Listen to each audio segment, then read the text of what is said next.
Bom, pessoal, então nossa aula de hoje é sobre barreira de potencial, tá certo? Eu vou enfatizar aqui o fenômeno de tunelamento quântico, que é um dos fenômenos mais conhecidos da mecânica quântica, né?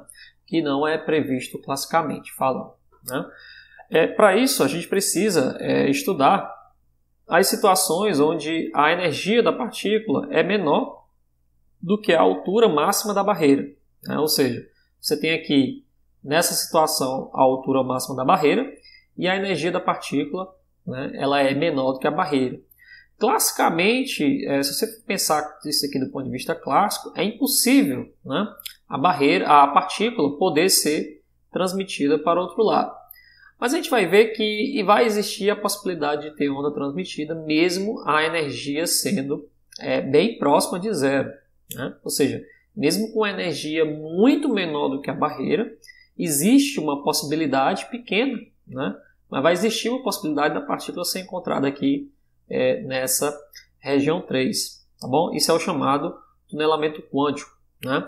Como se, mesmo tendo uma energia total menor do que a altura máxima da barreira, né, a equação de Schrödinger ela prevê que exista, né, uma densidade de probabilidade aqui do outro lado, né, e exista também densidade de probabilidade aqui no interior da barreira de potencial, tá certo? Ou seja, é possível encontrar a partícula aqui no interior dessa barreira e é possível encontrar a partícula, né, do outro lado, né, mesmo não existindo mesma energia da barreira sendo maior do que a energia da partícula sendo menor do que a barreira. Tá bom? A gente vai ver exatamente isso daí através das contas. Bom, a gente já fez aqui várias vezes a equação de Schrödinger nessas situações, né? Por exemplo, na região 1, a gente vai definir aqui um K, né, que é simplesmente raiz de 2 sobre a cortada ao quadrado, né, que seria justamente o K da onda, tanto da onda incidente como da onda refletida. Aqui o potencial é zero, então não tem por que a gente se preocupar, né, com o valor da altura da barreira, né? Ou seja, a equação de Schrödinger aqui nessa situação é simplesmente menos H cortado sobre 2, um D2 psi, né, mais zero, né, que é a energia potencial, é zero, e aqui você tem simplesmente a energia. Ou seja, aqui a gente pode dizer que é d psi dx2 menos mais, né, k quadrado psi igual a zero, né? Onde esse k é justamente a raiz de 2 me sobre a cortada ao quadrado, tá bom?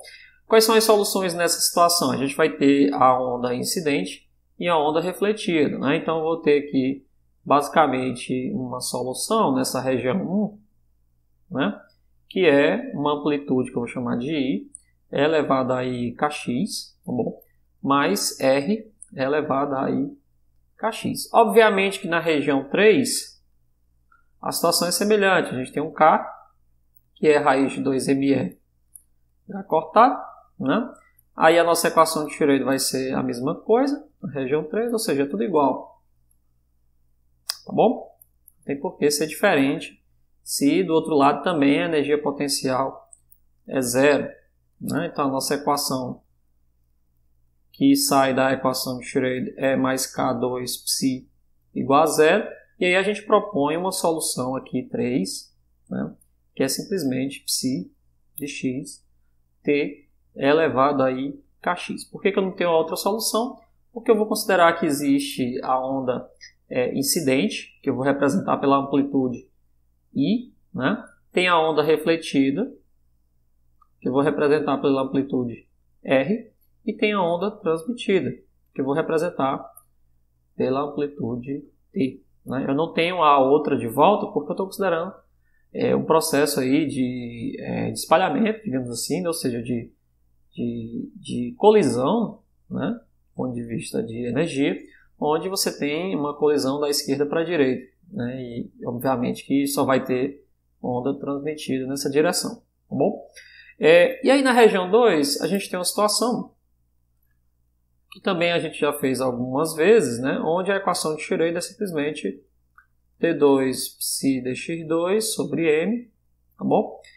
Mais um V0 psi igual a E psi, né? Só que perceba que eu vou fazer a situação onde o E é menor do que o V0, né? Então, para a gente resolver isso daí, a gente vai ter o quê? H sobre 2m, vamos tentar colocar todo mundo aqui, ó. Então, se eu multiplicar todo mundo pelo negativo, vai ficar assim, D2, dx2, né? Menos 2m sobre h cortado ao quadrado, V0 menos E, né? Igual a peso psi, igual a zero. Aí essa quantidade aqui, a gente vai chamar de Q, né? Então, o nosso Q aqui é simplesmente raiz de 2 V0 menos E, que é o quadrado, né? Aqui, raiz disso aqui, sobre h cortado ao quadrado, né? Ou seja, a minha equação aqui de Schroeder, ela fica D2 menos Q psi igual a zero, né? Obviamente que aqui isso aqui só é possível porque o V0 é maior do que a energia, né? A gente quer estudar aqui, né, um processo, né, que é classicamente proibido.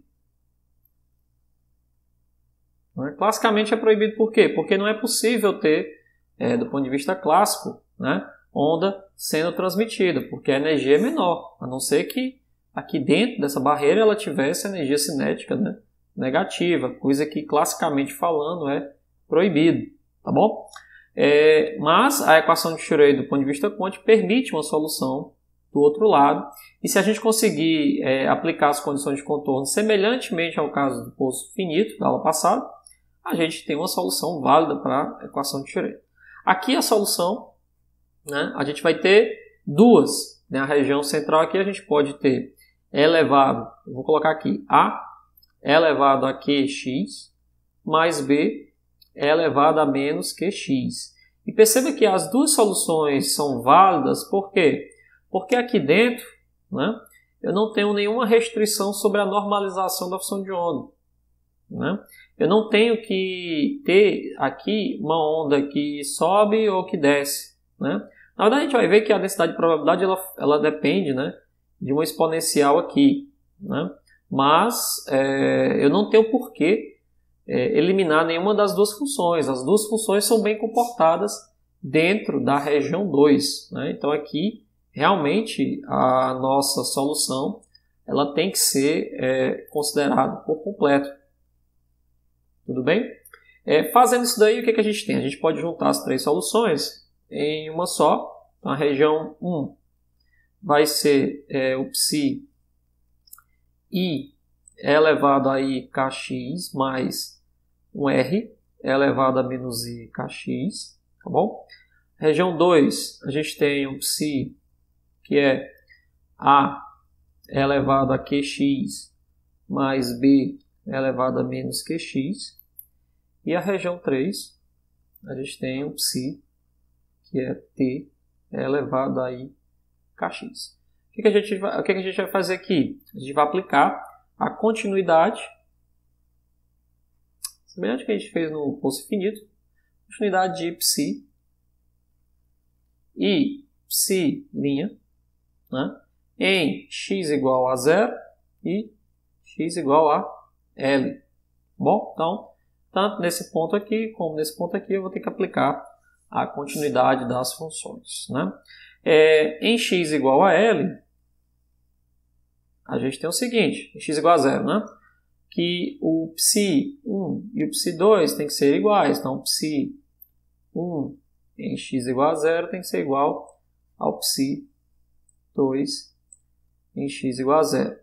Isso me diz que I mais R, né, tem que ser igual a A mais B. Tá certo?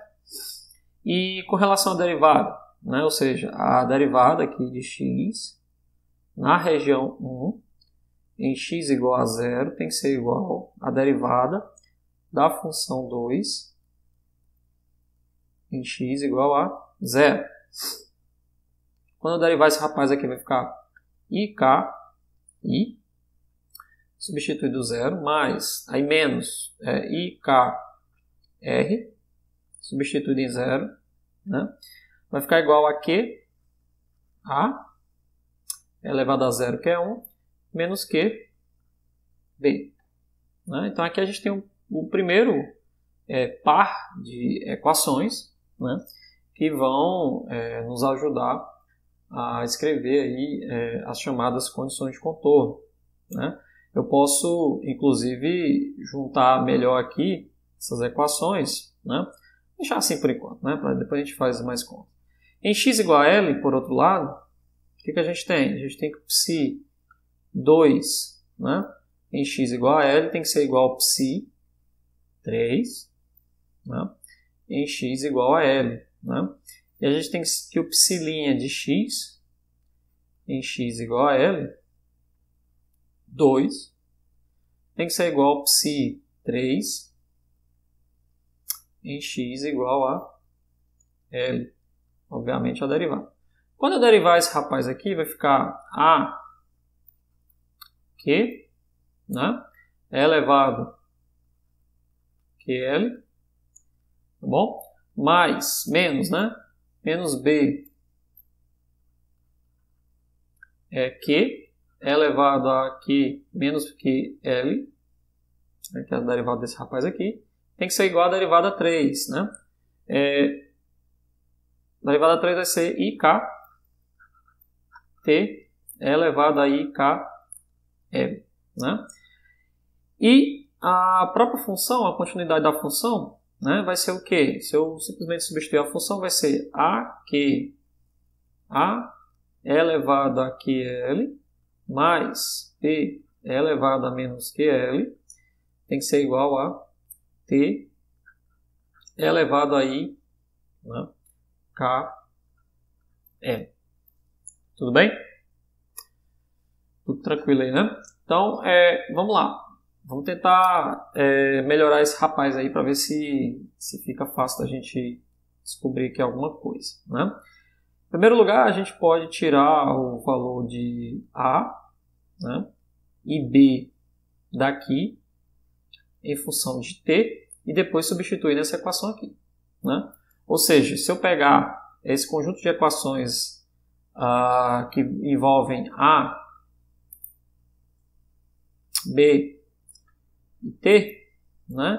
Daqui eu consigo extrair o A como função de T e o B como função de T. Basta eu reorganizar um pouco essas equações aí. Ó. Fazer assim, ó.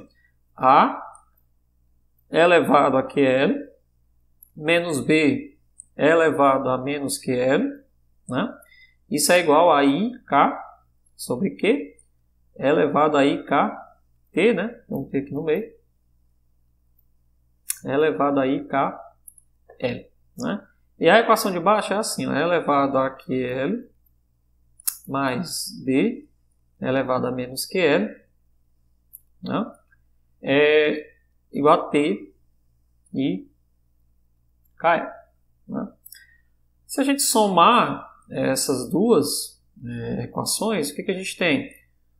2A elevado a QL é igual a 1 mais IK sobre T elevado a IKL. Né? Se a gente subtrair, por exemplo, essa equação dessa daqui, a gente vai ficar com 2B elevado a menos QL, né? Igual a 1 menos IK sobre Q T elevado a IKL. Né? Então daqui a gente tira já o valor, tanto o valor de A como o valor de B, e já pode substituir nas equações aqui anteriores. Tudo bem? Bom, mas antes disso eu queria só destacar o seguinte, que do jeito que a gente escreveu as soluções aqui, né, elas já vão me dizer o seguinte, que na região antes da barreira, né, ou seja, a energia aqui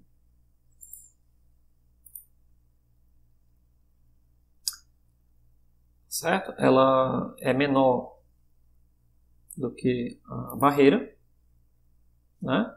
Mas aí a gente já escreveu que vai existir uma onda incidente, certo? Uma onda incidente.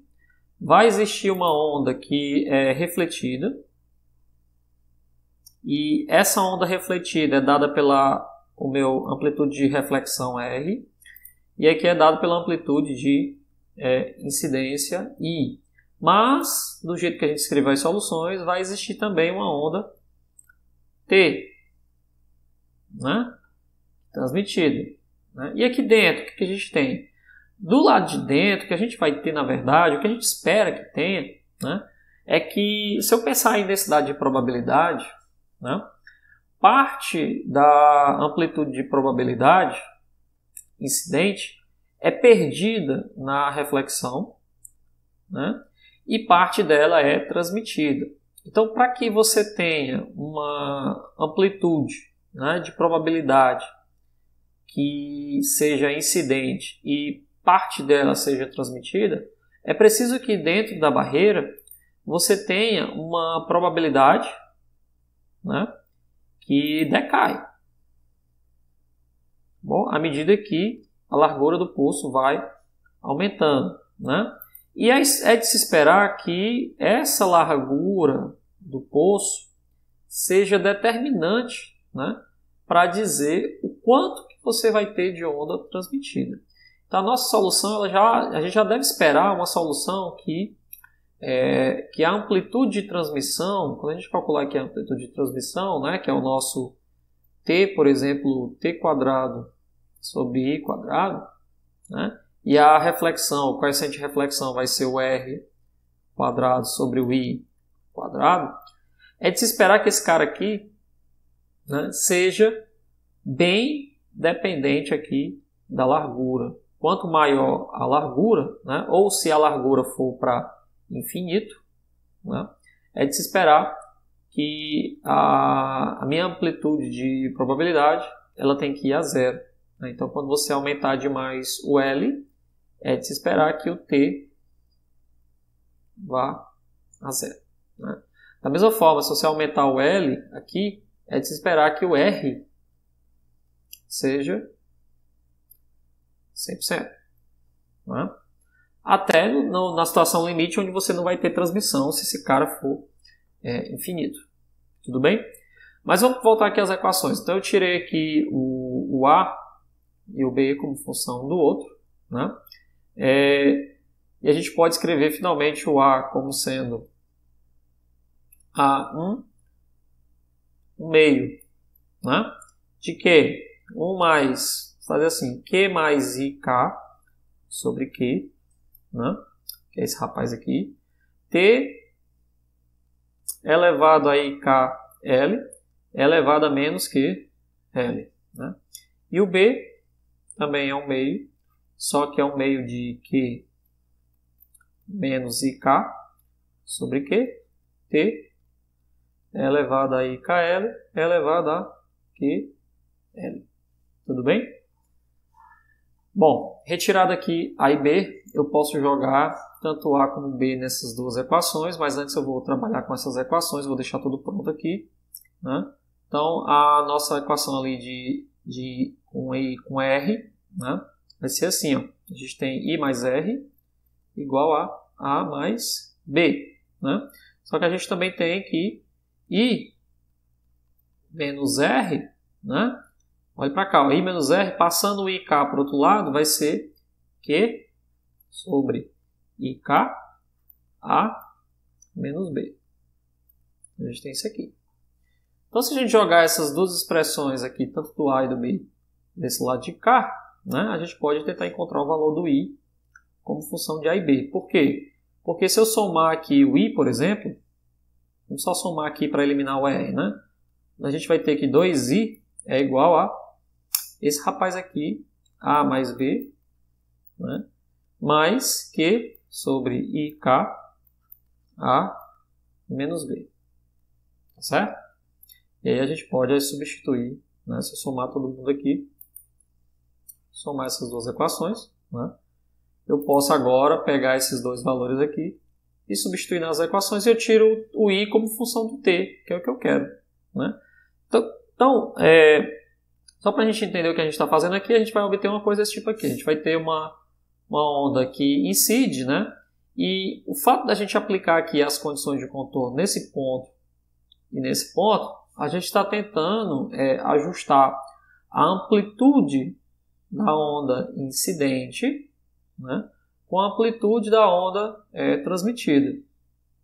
Se é que vai ser possível, né? A gente não sabe se vai ser possível, o que a gente vai tentar entender se é possível. A equação de Schrödinger já permite solução desse lado aqui. O que resta fazer é saber se as condições de contorno, tanto com relação à função de onda e a sua derivada, né, tem que ser contínuo tanto aqui como aqui. Né? Então, a gente está fazendo só uma questão de continuidade. Então, vamos lá substituir o A e o B nessas equações aqui. Então, a gente tem 2i, certo? Igual a 1a, né? Deixar todo mundo numa expressão só. I mais Q. Então, 1 mais Q sobre I. Tá certo? E A mais B. 1 menos Q. I K. Né? Ou seja, 2i é igual a A, que multiplica IK menos Q, mais Q, né? Dividido por IK, mais B, que multiplica IK menos Q, dividido por IK. Vamos agora substituir os valores, né? Finalmente, 1 meio, então, substituindo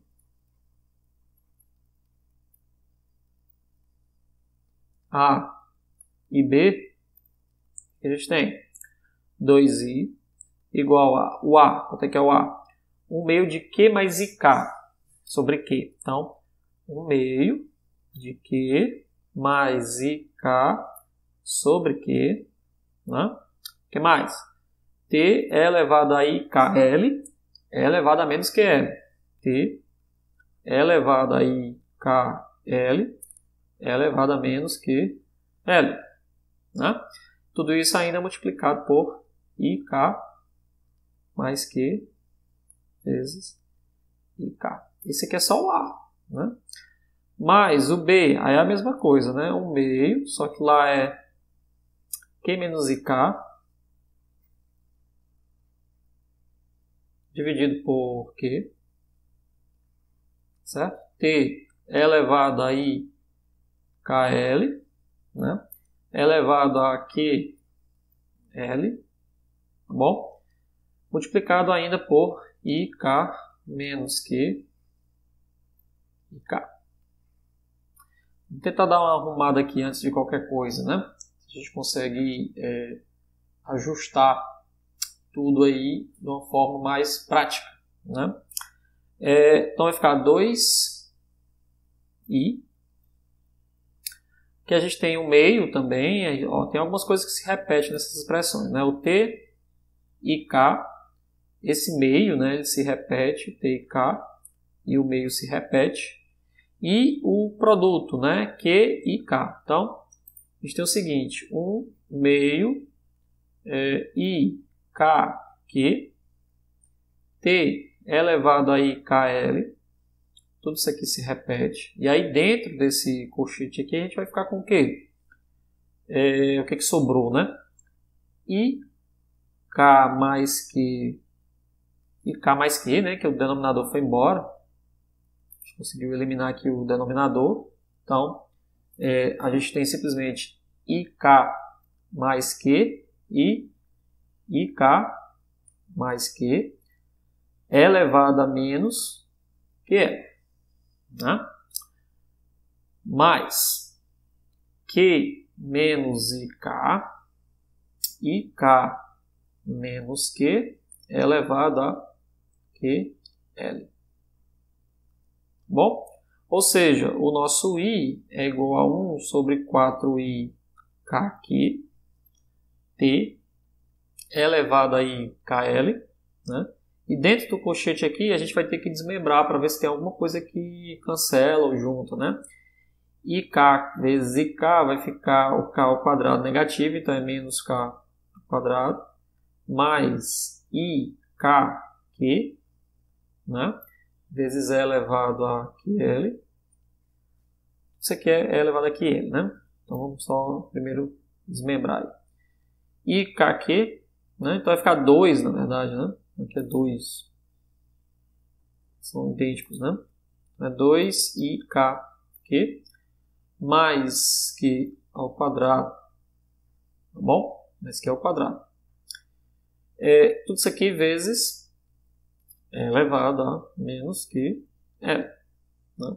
Do outro lado, a gente já tem o negativo aqui e a mesma coisa, né? Então é Q ao quadrado. Vamos fazer assim, vamos deixar tudo positivo para ficar melhor de somar, né? Então vai ficar mais menos Q mais menos Q ao quadrado. Aqui vai ficar menos IKQ, aqui vai ficar mais, então mais Q, então vai dar mais 2IK aqui também. E o K aqui dentro, né, mais K quadrado elevado a QL. Perceba que os termos são bem parecidos, né? Vai dar para a gente colocar em termos do cosseno e do seno hiperbólico. Tá bom? Que é T elevado a IKL. Né?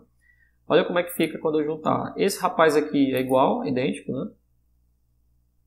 Então a gente vai dizer que ele é I elevado a menos QL mais elevado a QL é igual a 2 vezes o cosseno. Então isso aqui vai ficar 4. Vamos dizer assim, 4IKQ cosseno hiperbólico de QL. Bom? E aqui, né, você tem o menos, né? Você tem Q menos K, aqui K menos Q, então é K2 menos Q, né? Só que tem um QL aqui com menos esse rapaz aqui, então é 2 vezes, né, o seno hiperbólico. QL. Tá bom? Seno hiperbólico. Porque você sabe que seno hiperbólico, né, de x é elevado a x menos elevado a menos x sobre 2. E o cosseno hiperbólico é elevado a x mais elevado a menos x sobre 2. Né? Então fica essa brincadeira aí em termos do cosseno hiperbólico. Né? Bom, feito isso daqui, né, nesse resultado final aqui, a gente vai tirar a nossa amplitude de transmissão. Bom, com isso eu vou aumentar aqui a página, né, para a gente poder continuar a continha, certo? Como é que fica aqui, ó? Então o nosso I vezes o I estrela, né, vai ser igual a T vezes 3 estrela, né? Essa exponencial vai embora, vai ficar IKL elevado a menos IKL. Aqui embaixo vai ficar 4IQ e menos 4IKQ. Né? E aqui dentro desse colchete a gente vai ter o seguinte, ó. Esse rapaz aqui, Q2, 2 seno hiperbólico de QL, né? Menos, que multiplica deixa eu desmembrar isso daí, né? Vai ficar assim, menos mais 4 i KQ cosseno de QL, né? Isso aqui multiplicado por KQ ao quadrado, 2 seno de QL. Tudo bem? Aí menos 4i KQ cosseno de QL. Bom, para desmembrar esse rapaz aí, não é tão difícil assim, dá para a gente ir ajustando as coisas, né? Perceba que esse cara aqui vezes esse aqui vai ficar 4 vezes isso aqui ao quadrado, isso aqui ao quadrado, né? Aqui é um produto, né? Então você tem um termo real aqui, depois o outro complexo puro. Então vai ficar basicamente o seguinte: o módulo quadrado de I vai ser o módulo quadrado de t, né? I vezes I dá negativo, porque esse negativo vai ficar positivo, então fica 16K2, Q2, né? Aí aqui a gente tem o quê? K menos 2 ao quadrado, 4 seno hiperbólico ao quadrado de QL, né? Menos, né? Ou mais, né? Se você pensar aqui que tem o I, né? Que esse cara vai ficar menos, isso aqui é ao quadrado, mas só que esse I é negativo e aí fica mais, né? 16K ao quadrado, Q ao quadrado, cosseno hiperbólico de QL. Bom? Ou seja, né, a gente pode pensar que I ao quadrado sobre T ao quadrado, isso aqui vai ser o inverso do coeficiente de transmissão, né? É 1 sobre 16Q2, 2, né? Aí vamos ver o que é isso aqui, né? K ao quadrado é 2ME K cortado. Q ao quadrado é 2M V0 menos 0. É cortado, né? Então, quem é o nosso K menos Q2? Dá para a gente ajustar isso daí? Será que dá para a gente mexer um pouquinho nessa expressão aí para melhorar, né? Antes de mais nada, perceba que aqui a gente tem 2K ao quadrado, K a quarta potência, né? Que a quarta potência, aí vai ficar menos 2K ao quadrado com Q ao quadrado. Que multiplicado pelo 4, né, dá para a gente desmembrar isso aqui. Por quê? Porque eu sei também que cosseno e hiperbólico, né? Quanto é que vale o cosseno e o seno hiperbólico, né? Cosseno hiperbólico de x menos o seno hiperbólico de x ao quadrado, isso aqui é igual a 1.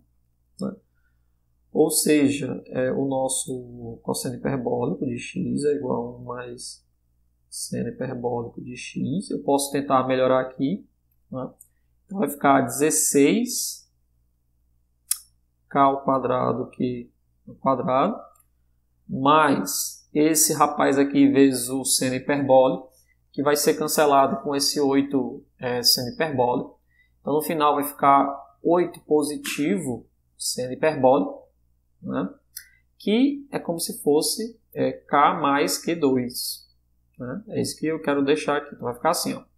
K mais Q2 ao quadrado 4 seno hiperbólico de QE. Dá para você mostrar isso daí, né? Aí finalmente ó, a gente pode aplicar aqui K2 mais Q2. Então isso aqui vai ficar trazendo para dentro do colchete, vai ficar 1 mais, aí ó, com 4 fica Q ao quadrado mais Q ao quadrado sobre 2 seno hiperbólico de QL dividido por 4 Q 2 sobre 2. Né? Olha como ficou bem resumido, né? Aí quem é a soma dos dois aqui? Ó? K quadrado mais Q ao quadrado, se você somar isso aqui, é o quê? Né?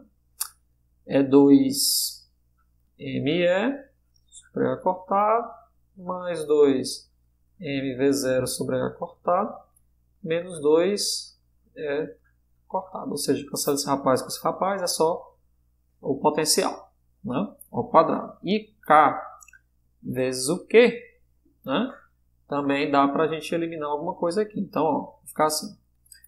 Esse rapaz aqui vai ficar 1 mais. Aí quem é isso aqui? 2mv0 sobre H cortado ao quadrado. Isso aqui tudo ao quadrado. Seno quadrado de QL. Né? 4. Aí quem é o produto desses dois? Ó? O produto desses dois é 2m sobre H cortado ao quadrado, né? Esse rapaz é ao quadrado, é V0 menos 0. Então aqui vai ficar V0 menos E. Pronto. Isso aqui vai embora. Esses dois M aqui, ou seja, não depende nem dessa constante de Planck aqui, nesse sentido, nesse ponto aqui. Ao quadrado vai embora, né? Então fica só o seguinte, t elevado a menos 1 é igual a 1 mais V0 ao quadrado seno hiperbólico de QL, né?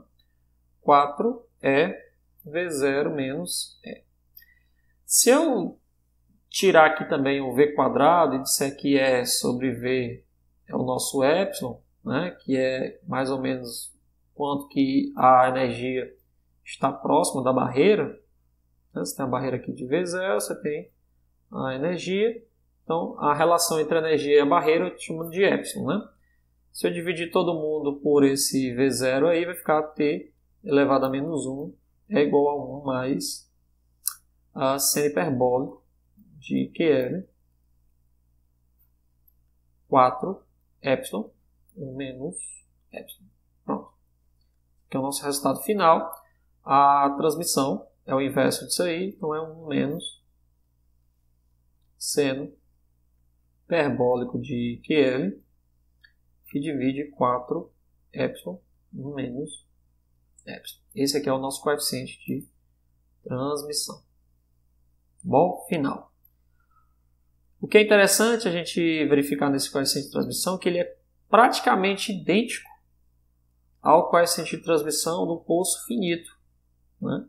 A única diferença é que no lugar da função seno aqui, né, a gente tem agora um seno hiperbólico. Isso faz com que a gente não tenha mais a possibilidade, né, de ter esse cara igual a zero, porque a função seno hiperbólico ela só toca no zero, né, quando está infinito, quando está no zero, né? A função seno hiperbólica de x, se você tiver lembrado aí, vamos só botar mais uma página aqui para poder analisar. A função seno hiperbólico de x, né? Você tem o seno hiperbólico de x, que ele é menos, né, elevado a menos x sobre 2. Quando o x tende para infinito, o seno hiperbólico ele diverge também para infinito.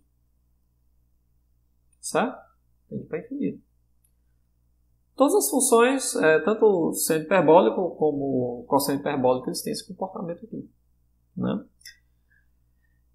Quando o x vai para menos infinito, né, esse termo aqui vai para zero, mas esse termo explode também. Então, o seno de x vai para, só que negativo, né? Menos infinito. Então, a função seno hiperbólico, ela tem a característica, né, de só tocar o zero na origem, porque quando x for zero, isso aqui dá zero. Mas, né, ela cresce, né, absurdamente. Tá bom? Faz isso aqui, ó.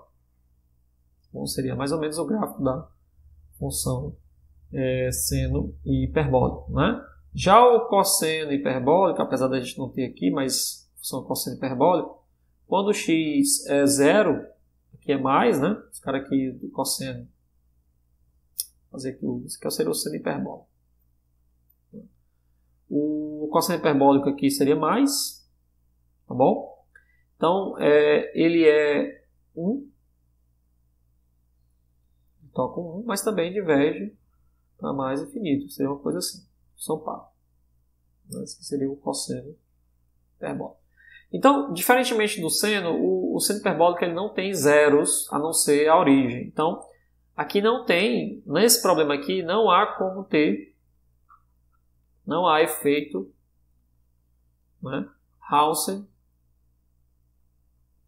Tá bom? Por quê? Porque seno hiperbólico, quadrado de QL, né, só né, para qualquer, é diferente de zero para qualquer Q diferente de zero. Né? seja, qualquer valor de energia que você imagine aí, porque o Q, como a gente já calculou, né? Ele era o quê? Ó? 2m V0, né? Recortado. Só nessa situação aí. Tudo bem? E perceba que eu não posso nem colocar a energia igual ao poço, pelo menos não por enquanto, porque eu tenho que ter um cuidado com o limite aqui, né? Quando a energia for igual à altura do poço, apesar do Q ser zero, né?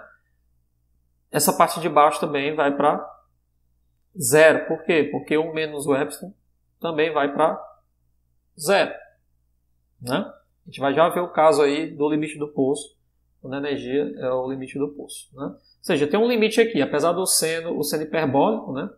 Ele se aproxima de zero e aí cancela com esse outro termo aqui.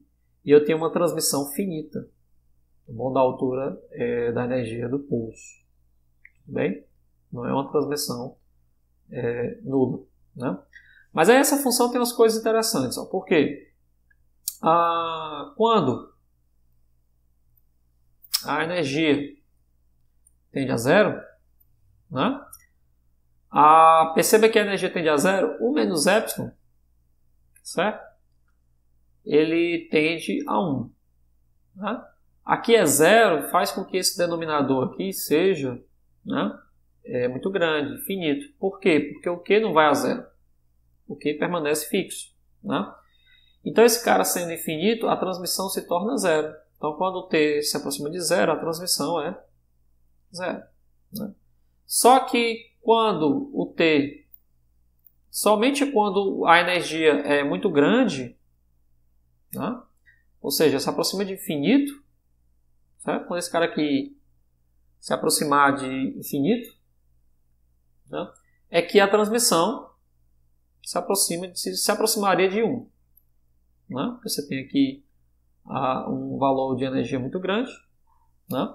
Esse cara aqui também convergeria. Né? Se você for pensar aqui uma energia negativa, né? Um valor de energia muito alto, tá bom? Ele acabaria fazendo com que a transmissão fosse 1, porque esse cara aqui iria para zero, como um todo. Esse termo aqui todo, ele iria para zero. Apesar de que a gente ter feito somente o caso em que o E, né, o epsilon, é entre 0 e 1, né?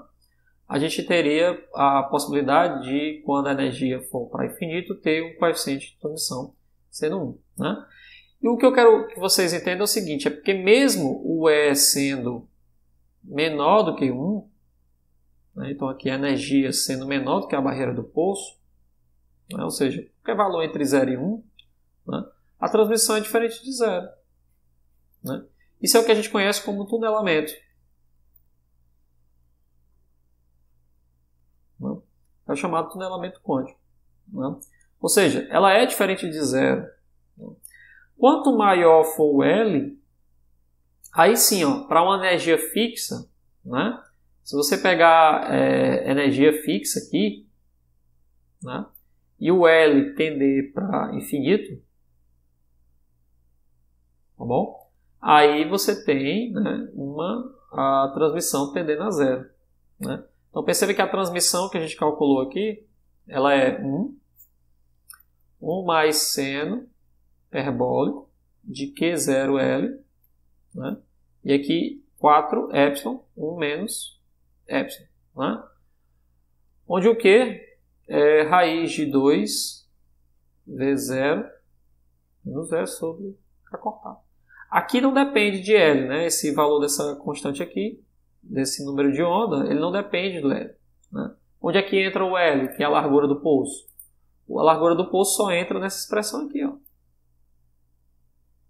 Né? Ou seja, se o L for muito grande, tender para infinito, né? O seno hiperbólico quadrado de QL tende para infinito. Esse é o comportamento normal da função seno. Com isso, a transmissão tende a zero.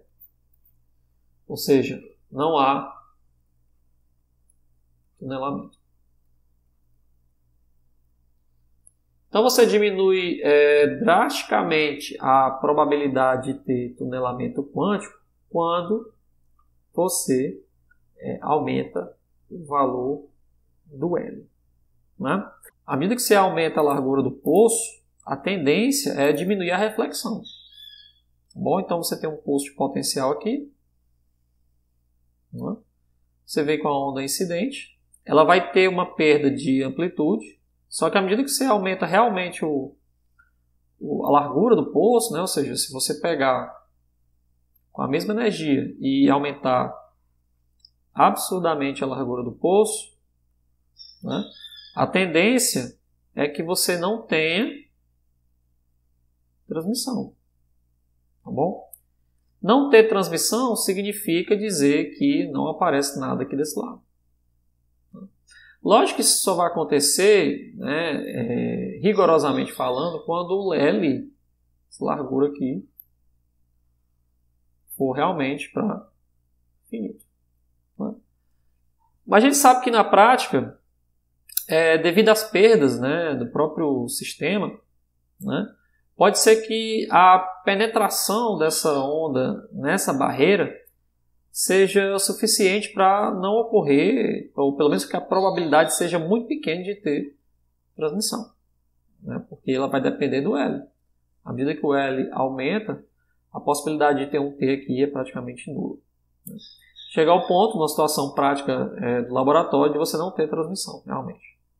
Né? Porque existem outros efeitos aqui que podem impedir que uma partícula se propague, né, por essa barreira. O fato é que cada vez mais vai aumentando, né, à medida que você aumenta o L, você aumenta a probabilidade de ter a reflexão. Tá certo? Então isso é o que é interessante aqui. Dependendo da largura dessa barreira aí, pode se tornar praticamente improvável, né? Você precisaria esperar aí, digamos, infinidade de tempo, né, para que ocorresse aí uma transmissão, um tunelamento. Né? Esperasse quanto tempo? Aí vai depender da intensidade do feixe incidente. Né? Se você tiver uma intensidade de partículas muito grandes incidindo nessa barreira de potencial, aí pode ser que eventualmente você tenha aqui uma ou duas partículas que atravessem. Né? Ou se for de uma em uma partícula, aí, né, em princípio você teria que esperar aí, muitos eventos acontecer para que ocorresse um deles. Porque a gente está falando aqui de probabilidade. O T e o R, né, quando a gente define T como sendo a transmissão e dividir pela amplitude, a gente está falando de probabilidade. É um coeficiente de probabilidade, por isso que está ao quadrado. Né? Mesma coisa o R. Né? Tudo bem? Isso aqui é uma probabilidade de ter, né, reflexão, probabilidade de ter transmissão. Então, só queria mostrar para vocês que isso aqui é o funcionamento do microscópio de tunelamento quântico. Né? Ou seja, se você pegar na internet aí, uma das técnicas experimentais mais usadas, né, hoje em dia é o chamado microscópio de tunelamento por varredura. Né? Eu vou já explicar por que é varredura. Né? O princípio básico é esse, você ter uma onda incidente, ela passa por uma barreira de potencial, né, e ela pode atravessar. O que é essa barreira de potencial? É basicamente o vácuo, né, de um equipamento. Como é que funciona isso aqui? Em geral você tem uma ponta que conduz eletricidade, né, e nessa ponta, digamos, metálica, né, os elétrons estão livres, né, daí a ideia de que você tem uma onda plana incidente, né, os elétrons aqui estão livres para transmitir corrente, né? E aí você não precisa se aproximar da amostra. Então, quando você cria um vácuo aqui entre a ponta do microscópio e a sua amostra, né, basicamente você cria um gap, né, ou seja, uma abertura, um vácuo, né, e esse vácuo aqui é suficiente para aumentar a barreira de potencial. Ou seja, onde não tem a possibilidade de ter corrente, né, você tem lá uma barreira. Né? Você tem uma barreira do ponto de vista de corrente para o elétron. Né? Só que aqui, em geral, você tem que vencer, né, esse fenômeno aqui, ou seja, você produz uma corrente aqui, né, espera que os elétrons sejam, né, estimulados a saírem daqui, né, e passarem para cá. Ou vice-versa, você pode também produzir corrente elétrica desse lado aqui, né, e esperar que um elétron atravesse o outro lado. Né? Você aplica corrente desse lado, aplica uma diferença de potencial, por exemplo, né? E aí você coloca o equipamento também para produzir corrente aqui também, né? Ou seja, um fio basicamente, né? Para que possa, digamos, receber a corrente aí, e espera que haja corrente nesse gap aqui. Né? No momento que você tem a corrente, né, você acaba produzindo aí um aumento na corrente, você tem a certeza de que houve, né, um processo aí de tunelamento, porque você tinha uma barreira de potencial aqui, que é o vácuo, né, e houve corrente atravessando esse vácuo aqui. Né.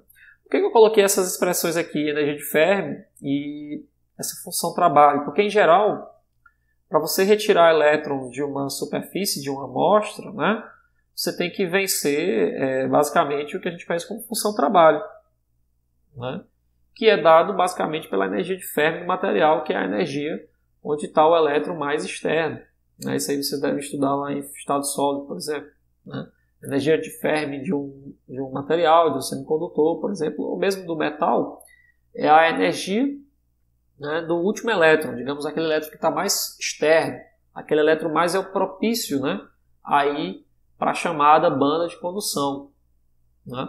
E é justamente essa energia de Fermi que tem que ser vencida. Né? Por isso que tem essa diferençazinha aqui da barreira em relação ao valor da partícula livre, né? Para que o material, né, para que o elétron realmente esteja aí do outro lado. Tá bom? Então, em geral, o microscópio de tunelamento ele funciona assim. Você cria uma corrente de um lado, espera que haja corrente também do outro lado e cria o que a gente chama de gap. Né? Na prática, o que você faz é uma varredura, né? Onde você pode, de certa forma, ir varrendo aqui a superfície de um material, né? E dependendo de como que está a superfície do material, né, que é o exemplo de uma superfície de um cristal, por exemplo, né? Dependendo de como você tem a superfície do cristal, se for de átomos semelhantes ou se for de átomos diferentes, vai produzir, né, uma corrente diferente. Né? E aí você pode ir mapeando a superfície do seu material sem precisar tocar no material, só fazendo essa espécie de varredura, né, para que você consiga descobrir as propriedades de superfície do material. Aqui é um sistema que o STM funciona com corrente constante. Né? Quando você deixa a corrente constante, aí você mapeia, né, onde você tem mais densidade de carga ou menos densidade de carga.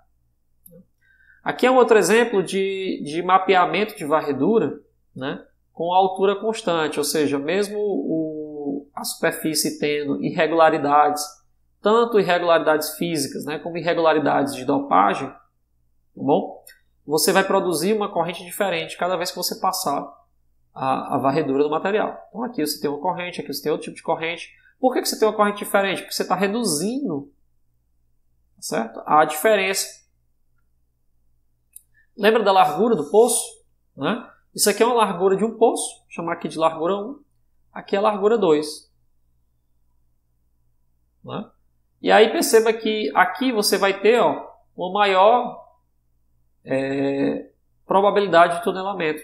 Então você vai ter provavelmente aqui nesse ponto uma corrente maior. Aqui você já tem uma corrente menor. Tá certo? Porque é proporcional ao L. Né? Lembra que eu falei que para que ocorra, né, o tunelamento, é preciso que essa largura seja considerável. Se você aumentar demais a largura, a corrente que você vai produzir no final das contas é pequena. É uma amplitude pequena. Certo? Aqui é menor do que esse cara aqui. Então aqui digamos que é a largura 1, aqui é a largura 2. Certo? Pelo mesmo motivo aqui, nesse caso, apesar da largura ser o mesmo, né? Mas a altura do potencial é diferente. Por quê? Porque tem átomos diferentes. Certo? Aqui, a altura da barreira de potencial é diferente. Né? Seja pela intensidade do feixe, porque dependendo de que átomo que você tem aqui, você pode mexer na intensidade do feixe que está passando aqui, né? Ou pela própria altura da barreira. Então a altura da barreira também influencia, como a gente viu nas contas, né? A probabilidade de ter tunelamento ou não. Aqui é a altura da barreira. Ó. Ela está nesse termo aqui. Certo? Ela está no Q. Né? Se o Q for para infinito, acontece a mesma coisa. Então aqui é tanto o L como o Q. Se eles forem para infinito, o seno de QL também vai ser infinito. Né? Com isso, o T também vai a zero. Não tem tunelamento. Então, tanto a largura como a altura do potencial influenciam, né, a barreira. A probabilidade de ter ou não tunelamento. Então, é a mesma coisa que acontece no microscópio de tunelamento. Né? Você pode ter uma largura diferente, vai produzir uma corrente diferente. Você pode ter átomos diferentes, vai produzir uma corrente diferente. E com isso você consegue mapear, né, a superfície do seu material. Né? Exemplos, né? Na literatura você tem uns montes. Quando você coloca, por exemplo, microscópio de tunelamento por varredura, você pode mapear, por exemplo, a superfície dessa aqui, que é a do grafeno. Isso aqui é uma imagem real, né, de STM, né, da estrutura favo de mel do grafeno. Certo? E é interessante que mesmo isso aqui pode produzir outras imagens bem detalhistas. Né? Ou seja, uma imagem dessa daqui, por exemplo, de um grafeno, né, mostra como esse grafeno aqui é defeituoso, só por imagem STM. Né? Ou seja, existem defeitos aqui. Tá bom? Você pode encontrar a ausência de átomos nessa região. Isso aqui a imagem também encontra defeitos na estrutura. Outras reconstruções aqui, aqui também é um defeito. Né? Que aqui eu tenho um modelo do defeito. Né? Então tudo isso aí é interessante porque é uma das técnicas mais atuais. Né? É o microscópio de tunelamento por varredura. Né? E o princípio básico é esse. É o potencial, é a barreira de potencial. Né? Vai ter tunelamento ou não dependendo da largura da barreira e da altura da barreira. Né? E é assim que se constrói imagens, né? Hoje em dia, de nanomateriais, por exemplo. Você espera que o elétron atravesse, né? Sem precisar mexer na estrutura. Interessante que a própria concepção do equipamento, né, já exige, ou pelo menos já te dá essa liberdade de não tocar na estrutura. Né? Você simplesmente espera que o elétron saia. Né? Lógico que depende de uma probabilidade. Né? Quanto menor for a largura, quanto menor for a barreira, maior a probabilidade de ter tunelamento. Né? Então, quando existe uma quantidade grande de elétrons no seu material, com certeza vai ocorrer o tunelamento e aí você vai poder construir a sua imagem, né, da sua superfície e pode produzir aí os resultados que você quer ter. Né? Então, pessoal, foi só uma aula de tunelamento quântico pela barreira. Eu dei só alguns exemplos aqui. Lógico que isso é um assunto bem mais complexo para quem vai para a área experimental aí. Tem muito mais detalhes, né, de como que constrói esse equipamento aqui, como é que é na prática. Né? Aí é mais voltado aí para a área de instrumentação. Né? Mas a ideia básica que eu quero passar para vocês, né, a ideia, os fundamentos de como que funciona um microscópio desse é a chamada barreira de potencial, né, o tunelamento pela barreira de potencial. Tudo bem? Então, pessoal, é isso aí. Até a próxima aula.